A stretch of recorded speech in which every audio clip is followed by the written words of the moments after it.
नहीं जानते हैं। तो बोले बताओ। गोपियों ने कहा देखो कन्हैया एक स्त्री थी, वो भी बड़े पति की पूजा करती थी और 3 टाइम पूजा करती थी तभी भोजन पाती थी। एक दिन क्या हुआ, पतिदेव ने कहा कि देखो हम थोड़ा 2-4 महीना के लिए बाहर जा रहे हैं, तुम बड़े प्रेम से रहना घर पे। अब पत्नी ने कहा मैं आपकी बिना पूजा के तुम्हें भोजन कर नहीं सकते। तो इनके पतिदेव ने क्या किया, एक मिट्टी की मूर्ति बना दी। बोले जब तक हम नहीं आते तो मिट्टी के पति की पूजा करना, और जब मैं आ जाऊं तब कोई बात नहीं मेरी पूजा कर लेना। यही किया उस स्त्री ने, मिट्टी के पति की 3 टाइम पूजा आरती कर महीना 3-4 महीना बीत गए और 4 महीना के बाद उनके पति आए, तब इनकी पत्नी पूजा अंदर कर रही थी मिट्टी के पति की। जोर से खटखटाया, सुनती हो? अरे मैं आ गया हूं। उस समय पूजा कर रही थी मिट्टी के पति की। तो कन्हैया से गोपियां कहती हैं कन्हैया ये बताओ कि मिट्टी के पति की पूजा करे कि बंद करें, कि सच्चे पति को दरवाजा खोले?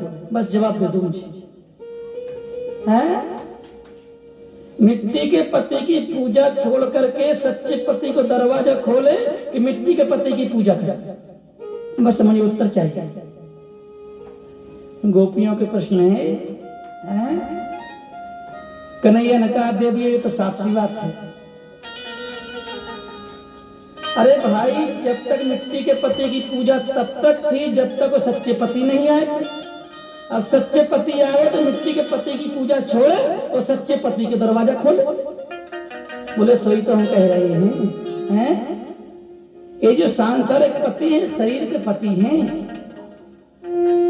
जितने भी हमारे संबंध हैं यहीं पर जुड़े हुए हैं, लेकिन सच्चे पति तो आप आत्मा के पति हो। और सब कुछ त्याग करके हम आपकी शरण में आ गए, तो आप हमसे घर जाने के लिए क्यों कहते हो?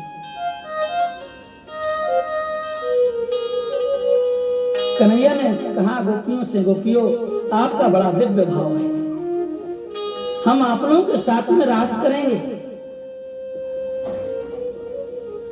हजारों रूप बनाए हमारे बालकृष्ण प्रभु ने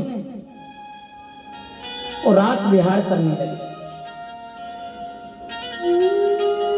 अब तो महाराज भोले बाबा हमारे कैलाश पर बैठे हुए थे, समाधि में लीन थे और समाधि में देख रहे थे कन्हैया रास कर रहे हैं। बिना माता पार्वती को बताए और शंकर भगवान वहां से अंतर ध्यान हो गए। बोले हम भी कन्हैया का रास देखेंगे। सुंदर महाराज श्रृंगार कर लिया उन्होंने, सुंदर कानों में कुंडल लटका लिए।